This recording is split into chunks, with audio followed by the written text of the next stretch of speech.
விளக்கு வச்சக்கு அப்புறம் பெண்கள் தலை சீவக்கூடாது. அது உண்மையா? அது என்னதான் நடக்கும் உண்மையா விளக்கு வச்சக்கு அப்புறம் விளக்கு வச்சதுக்கு அப்புறம் தலை சீவக்கூடாது அப்படின்னும் போது தலை விரித்து போடுவத ரொம்ப தப்பான ஒரு விஷயங்க. எப்படின்னு பார்த்தீங்கன்னா, தலை எப்போ விரிப்பாங்கன்னா உச்சகட்டமான ஒரு கோபம் வரக்கூடிய பெண்கள் தான் தலை விரிப்பது என்பது ஒரு தப்பான ஒரு விஷயம் சொல்லுவாங்க. என்ன காரணம் அப்படின்னு பார்க்கறச்ச, ஸ்ரீனிவாசா டூர் நடத்தும் ஆன்மீக சுற்றுலா தொடர்புக்கு 9384854560. Experience comfort, elegance, and a homely feel in our premium rooms. Perfect for spiritual trips, family stays, or business travel. பொதுவாகவே இந்த ஒரு கேள்வி பெண்கள் கிட்ட சொல்லிட்டே இருப்பாங்க. இதை பண்ணாத அப்படின்னு தடுத்துக்கிட்டே இருப்பாங்க. விளக்கு வச்சக்கு அப்புறம் பெண்கள் தலை சீவக்கூடாது. ஏன் விளக்கு வச்சக்கு அப்புறம் தலை சீவர? வீட்டுக்கு அது தத்ரம் அப்படின்ற மாதிரி பேசுவாங்க இல்லையா? அது உண்மையா? அது என்னதான் நடக்கும் உண்மையா விளக்கு வச்சக்கு அப்புறம் அதாவது என்ன விஷயம்னாங்க, அருமையான ஒரு விஷயம் நீங்க கேள்வி கேட்டது. ஏன்னா எல்லாருக்குமே தெரிஞ்சுக்க விஷயமாக நம்ம சேனல்ல சொல்றோம். எப்படின்னு பார்த்தீங்கன்னா, பெண்கள் பொதுவாகவே அவங்களுக்கு 6 அடி முடி இருக்கும். இப்பெல்லாம் பார்த்தீங்கன்னா பாஃப் கட்டு தான். பார்த்தீங்கன்னா யார் ஆம்பளை பெண்ணுன்றது வித்தியாசமே தெரியாத அளவுக்கு தான் அவங்களும் பேண்ட் ஷர்ட்டு கோட்டு வேறு மாடல்லாம் போயிட்டு இருக்காங்க. நீங்கள் ஃபாரின்லாம் போயிட்டீங்கன்னா பின்னி பார்த்ததெல்லாம் நான் பார்த்ததே இல்லை அப்படின்ற மாதிரி அந்த பின்னுதல் நம்மளே பாருங்களேன், ஒரு கிளிப் போட்டுக்கிறோம் அவ்வளோதான்ற மாதிரி பண்ணிட்டு இருக்கோம். என்னன்னா எல்லாமே காலத்திற்கு ஏற்ற மாதிரியான விஷயங்கள் மாறுபடுதுங்க. ஒரு விஷயம். அடுத்தது இந்த விளக்கு வச்சதுக்கு அப்புறம் தலை சீவக்கூடாது அப்படின்னும் போது நீங்கள் சொன்ன மாதிரி அந்த காலத்தில் பெண்கள் எல்லாமே பார்த்தீங்கன்னாலே ஒரு நாவலில் கூட படிச்சினாலும் அவளுடைய முடி தழைய அப்படின்னு சொல்லிட்டு கால் இடுப்புக்கு கீழே தான் முடி இருக்குன்னுவாங்க. இன்னைக்கு இடுப்பு கீழெல்லாம் இல்லை, இங்கேயும் முடி யாருக்கும் இல்லை. அது இருக்காங்க 1 or 2 பீப்புள்ஸ் ரொம்ப ரேராக பார்க்குற அளவுக்கு இருக்குது. அதே மாதிரி பார்த்தீங்கன்னா தலை விரித்து போடுவதை ரொம்ப தப்பான ஒரு விஷயங்க. எப்படின்னு பார்த்தீங்கன்னா, இப்போ இந்த சொல்லுவாங்களே சகுனம் அப்படின்ற ஒரு விஷயம் இருக்கு. கண்ணகி பார்த்துருப்பீங்க இல்லையா? கண்ணகி எப்போ அவங்க தலையை விரிச்சாங்க அப்படின்னு பார்த்தீங்கனாலே தன்னுடைய கணவன் இது மாதிரி ஆயிட்டாரு அப்படின்னு இறந்துட்டாங்க, கொலை பண்ணிட்டாங்க அப்படின்னும் போது தான் கண்ணகியை தலையை விரித்து தலைவிரி கோலம் அப்படின்றாங்க. கோலம்னாலே என்ன விஷயம்னா ஒரு அவலட்சணமாக சொல்லக்கூடிய ஒரு வார்த்தையா வந்துருச்சு. அதாவது தலையை விரிச்சுட்டு அவங்க ஒரு பெரிய சண்டை போடுவாங்கல்ல, அது மாதிரியான விஷயங்கள். அதே மாதிரி காளி கூட பார்த்தீங்களா, சுவாமிகள் காளியும் ஏஞ்சி அந்த கொலை பண்ணும்போது தான் பார்த்தீங்கன்னா தலையெல்லாம் விரிச்சுட்டு ஆங்காரமாக பண்றது. ஸோ இந்த தலைவிரி கோலம்ன்றது பேரே வந்திருக்கு. அப்படின்னும் போது தலை எப்போ விரிப்பாங்கன்னா உச்சகட்டமான ஒரு கோபம் வரக்கூடிய பெண்கள் தான் தலை முடிந்து கவிழ்ந்து தூக்கி போட்டான்ற மாதிரிலாம் அந்த புராணத்தில் வரலாறுலாம் கொடுத்துருக்காங்க. ஸோ தலை விரிப்பது என்பது ஒரு தப்பான ஒரு விஷயம் சொல்லுவாங்க.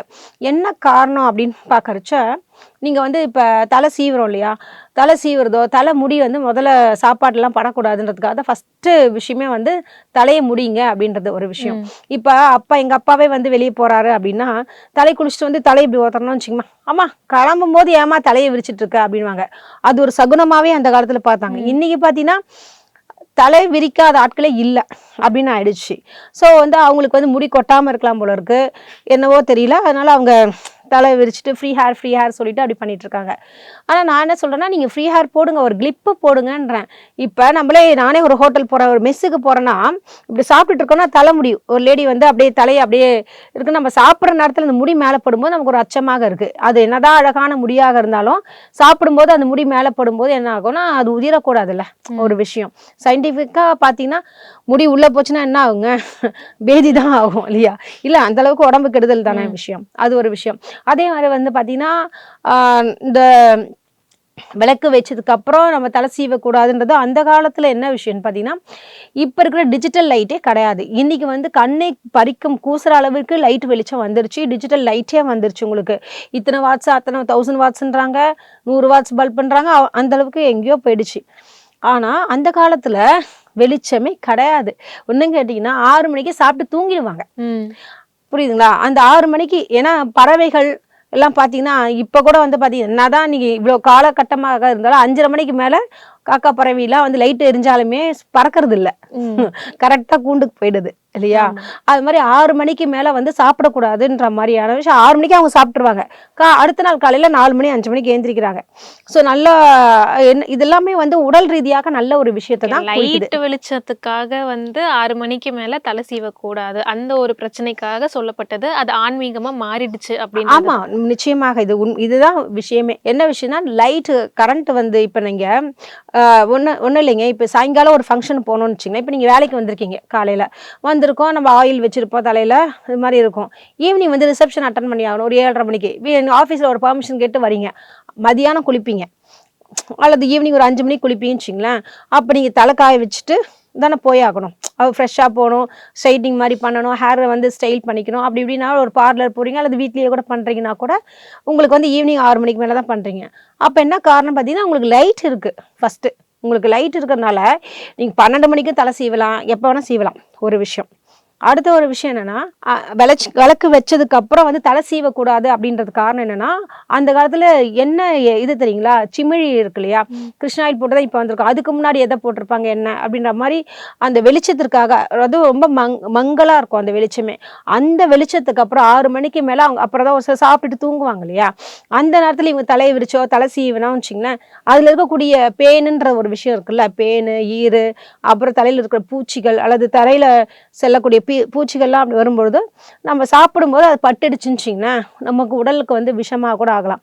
பல்லி இல்லி ஏதோ ஒன்று நடக்கும் போகும், ஏதோ ஒரு விஷயம் இருக்கும்னு வச்சுங்க. இது ஒரு முக்கியமான விஷயம். அதே மாதிரி வந்து பார்த்தீங்கன்னா இந்த தலைமுடி வந்து உதிர்தல் கண்டிப்பாக இருக்கும். அதுவும் அந்த காலத்துல லாங் ஹேர் தான் நான் சொல்றது எல்லாமே. அவங்களாம் தலை சீவும் போது கண்டிப்பாக ஒரு முடி வந்து உணவில் வந்துருச்சுனாலே உடல் உபாதை நிச்சயமாக ஆயிடும். அதை ஃபுட் பாய்சன் சொல்லிட்டு இது பண்ணுறது, வைத்த வழியாகும், நிறைய பிரச்சனைகள் வரும். இதற்கெல்லாம் காரணமே வெளிச்சம் நமக்கு வீட்டில் இருக்கணுன்ற ஒரு விஷயம்தான். இதுதான் 6 மணிக்கு மேலே அப்படின்றது சொல்லப்படுறதுங்க. அதாவது 6 மணிக்கு மேலே நீங்கள் தலை செய்யக்கூடாது, அந்த காலத்தில் பொருந்தும். இப்போ இந்த காலத்தில் எப்போ வேணால் நீங்கள் தலை செய்யலாம். அதே மாதிரி இன்னொரு விஷயம் என்னன்னா, முதல்லலாம் வந்து அந்த காலத்துல தலை சீவுறதே வீட்டுக்குள்ள தலை சீவ மாட்டாங்க, வெளியில முற்றம்புறங்கள். அது இப்ப நம்ம வந்து பாத்தீங்கன்னா பால்கனியில தலை சீவிக்கலாம். பால்கனியில போய் தலை சீவிட்டு உள்ள வாடுவாங்க. ஏன்னா அப்பதான் தொடச்சி இடிச்சு வச்சிருப்பாங்க. திருப்பி தலை சீவும் போது என்ன ஆகும், திருப்பி பெட்ல படும். திருப்பி பெட்ல தான் வந்து சாப்பிடுவோம், ஒரு ஸ்நாக்ஸ் எடுத்து சாப்பிடுறது, இதெல்லாம் நம்ம வீட்டுல இப்ப பண்றோம். இப்பெல்லாம் வந்து நீங்க பெட்ல உட்காந்து சாப்பிடக்கூடாதுன்றது ஐதீகம் இருக்கு. அது யார் இன்னைக்கு கடைபிடிக்கிறா? ஐயோ டைம் ஆச்சு சாப்பிட்றோம் ஃபாஸ்ட்ன்னு சொல்லிட்டு எல்லாமே நம்ம என்னதான் ஆச்சாரியம் பேசுறவங்க, ஆன்மீகத்தை பத்தி பேசுறவங்களாக இருந்தாலுமே அவங்களும் பெட்ல உட்காந்து சாப்பிட்டு தான் வராங்க.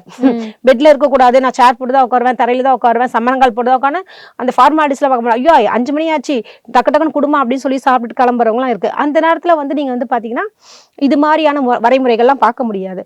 ஸோ தலையை வந்து நம்ம கூடுமான வரை வந்து வெளியில காய வைக்கிறதோ, வெளியில சீவுறதோ, அதாவது பின்னாடி வந்து பால்கனி இருக்கும், எல்லார் வீட்லையும் பால்கனி இருக்கணும், மொட்டை மாடி இருக்கு, அங்கே போய் நல்லா காய வைங்க, வெயில்ல அருமையாக அது காய வைங்க, இது பண்ணுங்க. இல்லைன்னா ஹேர் ட்ரையர் வீட்லேயே இருந்தால் கூட கொஞ்சம் அந்த பால்கனியில் ப்ளக் பண்ணிட்டீங்கனாலே உங்களுக்கு நிறைய விஷயங்கள் எப்படின்னா முடி வீட்டுக்குள்ளே வராது. அந்த ஒரு இதுவே போதுமானதா நிச்சயமாக. ஓகே, அப்போ வந்து விளக்கு வச்சக்கப்புறம் தலை செய்யக்கூடாதுன்னு அந்த காலத்தில் சொன்னது வெளிச்சத்துக்காக. ஸோ இப்போ வந்து அதை பண்ணலாம், இங்கெங்கெல்லாம் பண்ணுங்க அப்படின்றதான் அதுக்கான பதில்களாக இருக்கும். ஆமாங்க. ஓகே, நன்றி மேம். நன்றி. ஸ்ரீனிவாசா டூர் நடத்தும் ஆன்மீக சுற்றுலா. தொடர்புக்கு 9384854560. Experience comfort, elegance, and a homely feel in our premium rooms. Perfect for spiritual trips, family stays, or business travel.